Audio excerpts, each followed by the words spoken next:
ఈరోజు వాళ్ళు మిగతా యాక్టర్లు వచ్చి రాజకీయం చేసే వాళ్ళు కూడా ఒకసారి ఉద్దానం సమస్య గురించి మాట్లాడినారు.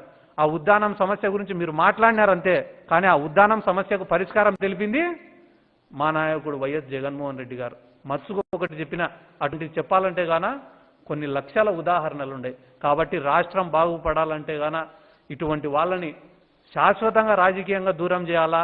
45 సంవత్సరాల అనుభవం అని చెప్పుకునే ఇటువంటి చంద్రబాబు నాయుడు లాంటి నాయకులు ఈ రాజకీయంలో ఉండడం మన దురదృష్టం అని చెప్పి కూడా చంద్రబాబు నాయుడు లాగా తప్పించుకోనో పొత్తుల కోసమో అబద్ధాల హామీలు ఇచ్చో ఇప్పుడు కొత్త పాలిటిక్స్ మళ్ళీ ఏం జరుగుతానే, మా పార్టీలో ఒకడో ఇద్దరు అసమ్మతి ఉంటే వాళ్ళని కొనుక్కోవడమో, లేకుంటే పక్క పార్టీలో నుంచి ఎవరైనా చేర్చుకోవడమో, దాన్ని మీడియాలో ఒక 5-6 రోజులు హైప్ ఇచ్చుకోవడమో, అప్ టు ఎలక్షన్స్ వరకు వాళ్ళని అట్లా కాపాడుకోవాలని చూస్తున్నారు. పార్టీ ఉనికి కోల్పోకుండా చూడాలని అనుకుంటున్నారు.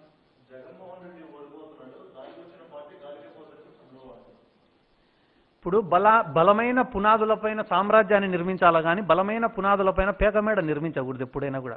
మాకు వచ్చిన 151 సీట్ల బలమైన పునాదులపైన ఒక సామ్రాజ్యాన్ని స్థాపిస్తానం కాబట్టి మళ్ళీ ఎలక్షన్లకు మేము సిద్ధంగా ఉన్నాం. వాళ్ళకు కూడా మంచి మెజార్టీనే ఇచ్చినారు, 110 సీట్లో 105 సీట్లో 2014లో. ఆ బలమైన పునాదులపైన వాళ్ళు పేకమేడ నిర్మించినారు కాబట్టి 23 సీట్లకు కుప్పకూలినారన్న.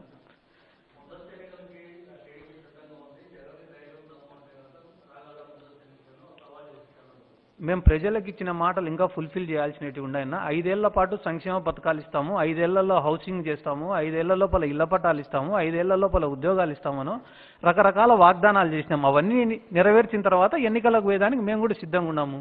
వాళ్ళేం